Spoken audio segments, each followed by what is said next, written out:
Hello guys, మనం ఇంతకుముందు వీడియోలోన introduction of law తెలుసుకుందాం. ఇప్పుడు మనం నెక్స్ట్ చాప్టర్ అయిన ఇండియన్ కాంట్రాక్ట్ యాక్ట్ గురించి తెలుసుకుందాం. ఓకే, మెయిన్గా మన ఇండియన్ కాంట్రాక్ట్ యాక్ట్ని ఐసీఏ అని పిలుస్తాం. ఐసీఏ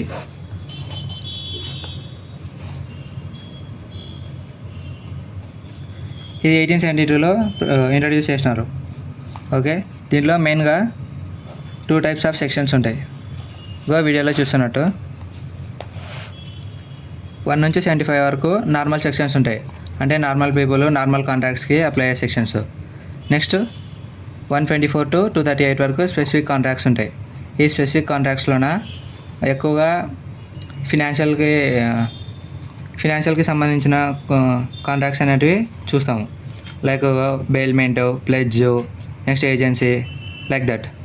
నెక్స్ట్ బిల్, అంటే సపోజ్ ఒక యాక్ట్ రావాలంటే మనం పోయిన వీడియోలో చూసాం కదా, యాక్ట్ రావాలంటే కొన్ని ప్రొసీజరు, ఒక ప్రాసెస్ ఫాలో కావాలి. ఆ ప్రాసెసే ఇది. బిల్ ఇంట్రడ్యూస్ చేయాలి. ఎక్కడ Lok Sabha, then Rajya Sabha, next president of India approval ఇవ్వాలి. ఓకే, ఇదొక ప్రాసెస్. ఎవరైనా చూడకుంటే ప్రీవియస్ వీడియోలో ఉంది, వెళ్ళి చూడండి గైస్. ఓకే, నవ్ మనం ఇప్పుడు ఇండియన్ కాంట్రాక్ట్ యాక్ట్లోనే సెక్షన్స్ చూద్దాం. మామూలుగా గైస్, ఇప్పుడు మనం సెక్షన్ 2, ఎక్కువ సెక్షన్ 2 అనేది బిలాంగింగ్స్ టు ఎక్కువ డెఫినేషన్స్గా ఉంటుంది. ఏ యాక్ట్లో అయినా అని సెక్షన్ 2 అనేది అంటే మనం గుర్తు రావాల్సింది ఫస్ట్ డెఫినేషన్. ఓకే, మనం డెఫినేషన్స్లోన దీన్ని మనం ఎలా ప్రొనౌన్స్ చేస్తామంటే సెక్షన్ 2, నెక్స్ట్ ఏమైనా సబ్సెక్షన్ అంటుంటాం కదా, ఆ సబ్సెక్షన్ అనకూడదు. సబ్సెక్షన్కి వేరే ఆల్టర్నేటివ్ నేమ్ ఏంటంటే క్లాజ్.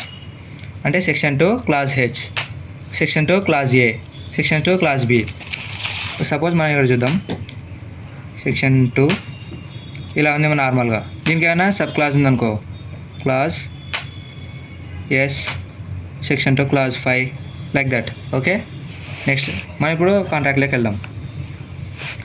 మనం ఇందాక నేను చెప్పాను section 2 belongings to all definitions. Okay, మనం ఇప్పుడు ఇండియన్ కాంట్రాక్ట్ యాక్ట్లో ఉన్నాం కదా. ఫస్ట్గా మనం కాంట్రాక్ట్ అంటే ఏమో తెలుసుకుందాం.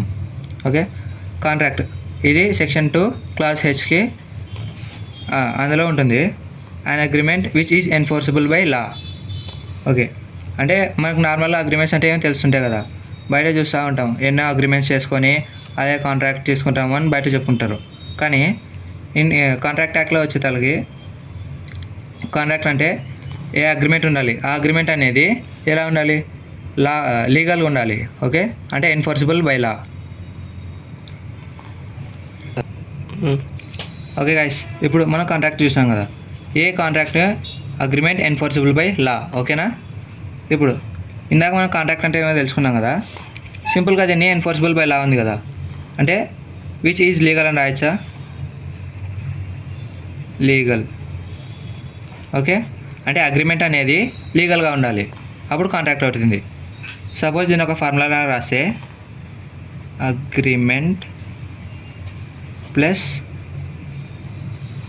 లీగల్ ఎన్ఫోర్సబుల్ ఆర్ లీగల్ ఇది ఈక్వల్స్ టు కాంట్రాక్ట్. ఓకేనా, నెక్స్ట్ వన్. ఇన్సేపు మనం ఏం చేస్తాం, కాంట్రాక్ట్ అంటే తెలుసుకున్నాం. ఈ కాంట్రాక్ట్లోన అగ్రిమెంట్ ఉందిగా, ఆ అగ్రిమెంట్కి ఒక డెఫినేషన్ ఉంది. అంటే కాంట్రాక్ట్ యాక్ట్లోన ప్రతి ఒక్క వర్డ్స్కి కొన్ని టర్మినాలజీస్ ఉంటాయి. ఆ టర్మినాలజీస్ మీనింగ్స్ ప్లస్ దాని డెఫినేషన్స్ కూడా తెలుసుకుంటే ఈజీగా అవుతుంది మనకి యాక్ట్ అండర్స్టాండింగ్. ఓకే, నెక్స్ట్ ఇందాక ఏమనుకున్నాం, అగ్రిమెంట్ కదా. అగ్రిమెంట్ ఏముంది, సెక్షన్ 2, దీని సబ్సెక్షన్ అంటారా, no, clause, section 2 clause E. Okay, ఇందాక contract agreement plus legal enforceability. Now agreement. So every promise or set of promises from the consideration from each other. Every promise అంటే మనం నార్మల్గా promises చేస్తుంటాం కదా బయట, లవర్కి అది ఇది. ఓకే, అలానే ఇక్కడ సేమ్ ప్రామిస్ అంటే మనం ఏదైనా అని మాట ఇచ్చినాము, ఆ ప్రామిస్ కానీ next set of promises 1 or more than 1 with consideration. ఈ కన్సిడరేషన్ ఉంటేనే మనకేమవుతుంది, అది అగ్రిమెంట్ అవుతుంది. ప్లస్ ఈచ్ అదర్, ఇద్దరి మధ్య ఉండాలి.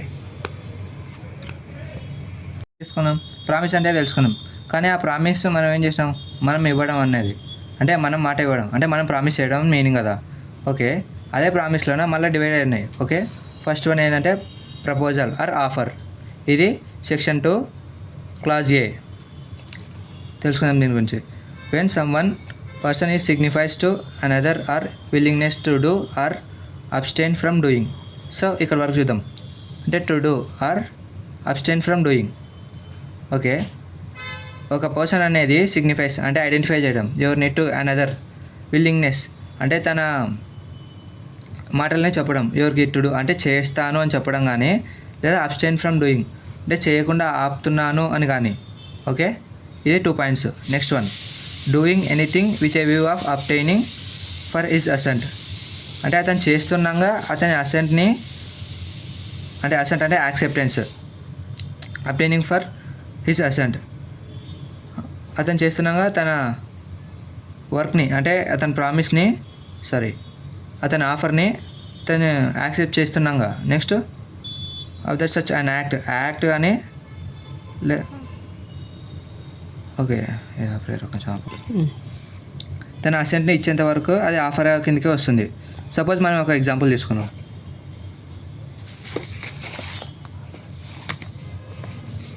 గైస్ ఇప్పుడు ఒక 2 నేమ్స్ తీసుకుందాం, ఎస్కే, వికే. ఓకే, ఎస్కే అనేది ఒక ఆఫర్ ఇస్తున్నాడు, ఆఫర్. ఓకే, ఇతని ఆఫరర్ అంటాం, ఇతని ఆఫరీ అంటాం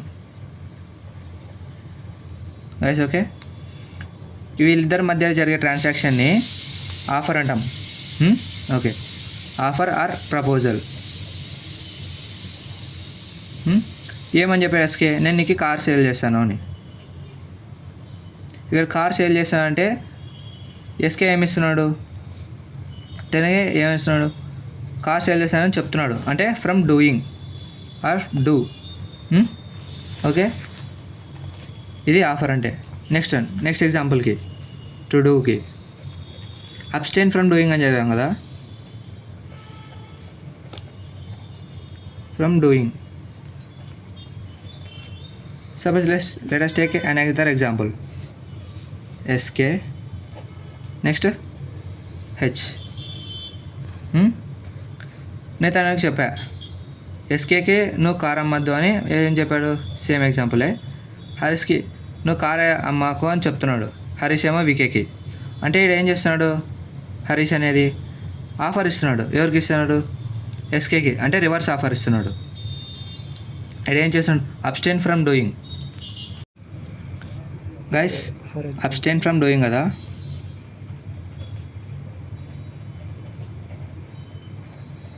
ఓకే, అంటే అబ్స్టైన్ అంటే మీనింగ్ ఏం చెప్పాను, స్టాపింగ్. అంటే చేస్తున్న పనిని ఏం చేయడం, స్టాప్ చేయడం. మనం ముందు ఎగ్జాంపుల్లో ఏం చేసాం, ఎస్కే వికేకి కార్ సేల్ చేస్తున్నాడు, సేల్. ఓకే, ఈ ట్రాన్సాక్షన్ని ఇంకొకరికి నచ్చలేదు. అతను ఏమనుకుందాం, సపోజ్ హెచ్ ఏం చేస్తున్నాడు, ఇప్పుడు ఎస్కేకి ఆఫర్ ఇస్తున్నాడు, నువ్వు అతను కార్ సేల్ చేయొద్దు అని. Car sale, cancel, don't sale the car. Okay, reverse చేసుకోండి. నెక్స్ట్ వన్, అంటే ఇక్కడ ఏం చేస్తున్నాడు, ఆపేస్తున్నాడు, అంటే అబ్స్టైన్ ఫ్రమ్ డూయింగ్. ఇది normal offer, means to do are doing. Okay, next అంటే ఇది అబ్స్టైన్ ఫ్రమ్ డూయింగ్,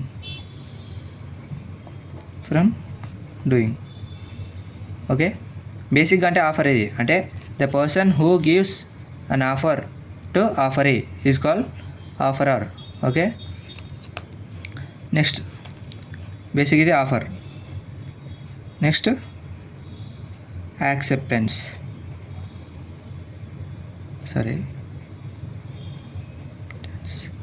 మనం ఆఫర్ ఇచ్చిన తర్వాత నెక్స్ట్ అంటే అదర్ పర్సన్ ఎవరు ఉంటారో తను యాక్సెప్ట్ చేయాలి కదా. యాక్సెప్ట్ చేసిన తర్వాతనే అది ప్రామిస్ కిందకి కన్సిడర్ అవుతుంది. ప్రామిస్ అంటే ఇప్పుడు సింపుల్గా ప్రామిస్ అంటే ఏం చెప్పచ్చు, offer plus acceptance.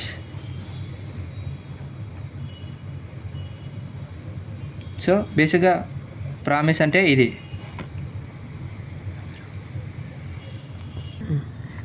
Guys acceptance కదా, యాక్సెప్టెన్స్. సో మనం ఇప్పుడు ఆఫర్ ఇచ్చాం ఎవరికి, సమ్ గైస్ ఎక్స్ అనుకుందాం. ఓకే, ఎక్స్ పర్సన్కి ఆఫర్ ఇచ్చాం. కానీ ఇతను ఏం చేయొచ్చు, ఇతనికి 2 ఆప్షన్స్ ఉంటాయి. Either is accept or reject. ఇతను అనేది ఏదైనా సెలెక్ట్ చేసుకోవచ్చు కదా. సపోజ్ దీన్ని యాక్సెప్ట్ చేసినాడు అనుకోండి, యాక్సెప్టెన్స్ అనేది కంక్లూజన్ అన్నట్టు.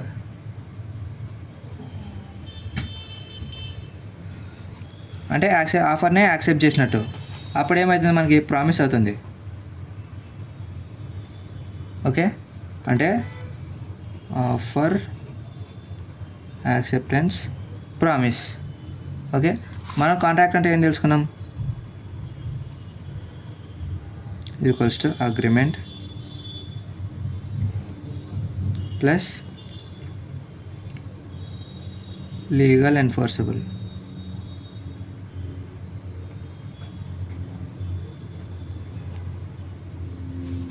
ఈ అగ్రిమెంట్లో ఏం తెలుసుకున్నాం, promise, consideration to each other.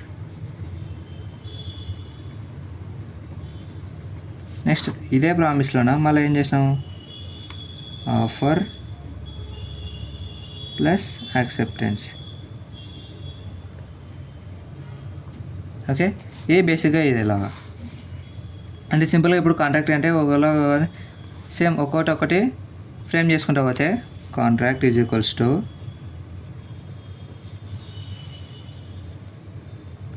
Offer plus acceptance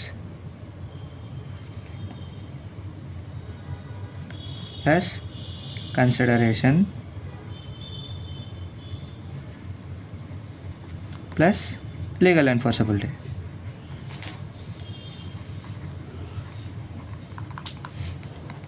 okay, ఇది బేసిక్గా కాంట్రాక్ట్ అంటే. ఈ కాంట్రాక్ట్లోన ఏది లేకపోయినా అని అది కాంట్రాక్ట్ కిందకి ట్రీట్ కావాలి. ఓకే, ఈ రెండు కలిపితే మనకి ఏమొస్తుంది, ప్రామిస్. ఈ 2 కలిపితే అగ్రిమెంట్. ఓకే, సో గైస్ ఇది బేసిక్గా ఆఫర్ అండ్ యాక్సెప్టెన్స్ అంటే మీనింగ్. దీనికి నేను పీడిఎఫ్ సెండ్ చేస్తా. సపోజ్ ఇలా ఉంది కదా, దీని పీడిఎఫ్ లింక్లో మన లింక్ బయోలో ఉంటుంది, వెళ్ళి చూడండి. Thank you guys.